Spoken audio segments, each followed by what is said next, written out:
Video clip बन नेल कदा अब सानताली इंडस्ट्री रेन एल्बम हिरोइन शेफाली हेम्ब्रम अड़ी धूमधाम ते बापला हुयन तया बापला हुई तायम शेफाली रेन जामाई उनी कॉलेज रे पढ़ाव दिकान थे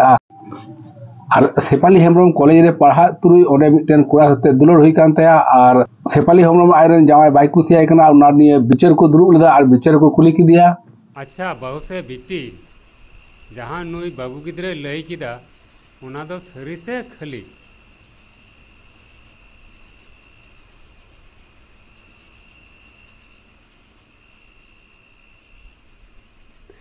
होय मांझी बाबा नोवा दो सरी कथा कना और इन दो नुई सला दो बई संसार दड़िया और नेतो जहां सला ताड़ाम हरी एहब कदा उनी सला गे संसार सनाई दिया और नोवा गे इन्या मुचे कथा दो।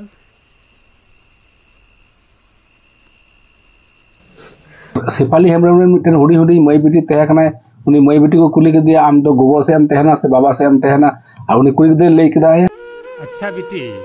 नो जे आम बाबा और आम गोगो तकिन किन छापाडा कना आम दो ओको सेम तहन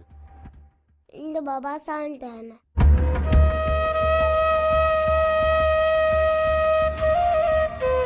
शेफाली हेम्ब्रम दो अब सानताली इंडस्ट्री रेन एल्बम हिरोइन कना आनी दो फीचर फिल्म तहे कना निये फिल्म रे जहां वास्तव रे गोटा कना उना को साब दो कदा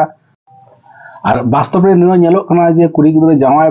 पड़े हो कॉलेज रे को पढ़ा चुए को और नोका कॉलेज रे पढ़ा तुले इटा कुड़ा से दुलर हुई कना और आकुरन आसल जामाई दो बाको कुसिया को कना पर जहां से दुलर हुई कना उनको हते के संसार ना को कुरुमुटोइदा और गाती को निये फीचर फिल्म ना नितुम होय कना बाचम कुली बुझावली दिन को निये फीचर फिल्म रे दो शेफाली हेम्ब्रम दो को जामाई कर दिया जामाई पावन उनी तो कॉलेज रे पढ़ा खान था कॉलेज पढ़ा तुले मिटा कुड़ा से दुपलर हुई लेन था उसके बाद उनी दो लाहा जामाई दो बाइक कुसिया कना उनी साथे दो बाय संसारा फीचर फिल्म रे दो हिरो लेकाते मिना किना बाड़िया सुपुर मुर्मू और सुब्रत मुर्मू और साथे मिनाया शेफाली हेम्ब्रम गाती को निये मिटन चाइल्ड आर्टिस्ट लेकाते मिटे हनाया उनी मई गिद्रे दुदे कान तया तिरपितिका मुर्मू और नुवारे सिंगर लेकाते मिनाया कुमार सावन गाती को नुवा फीचर फिल्म दो अडी मज एडिटिंग अडी मज कैमरा हुई कना और स्टोरी हो अडी मज गया और नुवा रे फुल वीडियो पे ᱧᱟᱢᱟ बीडीएम नुवा चैनल रे बाचम कुली बुझाव लिदी नुवा हना बुन नेला निये गे आसा कनाई।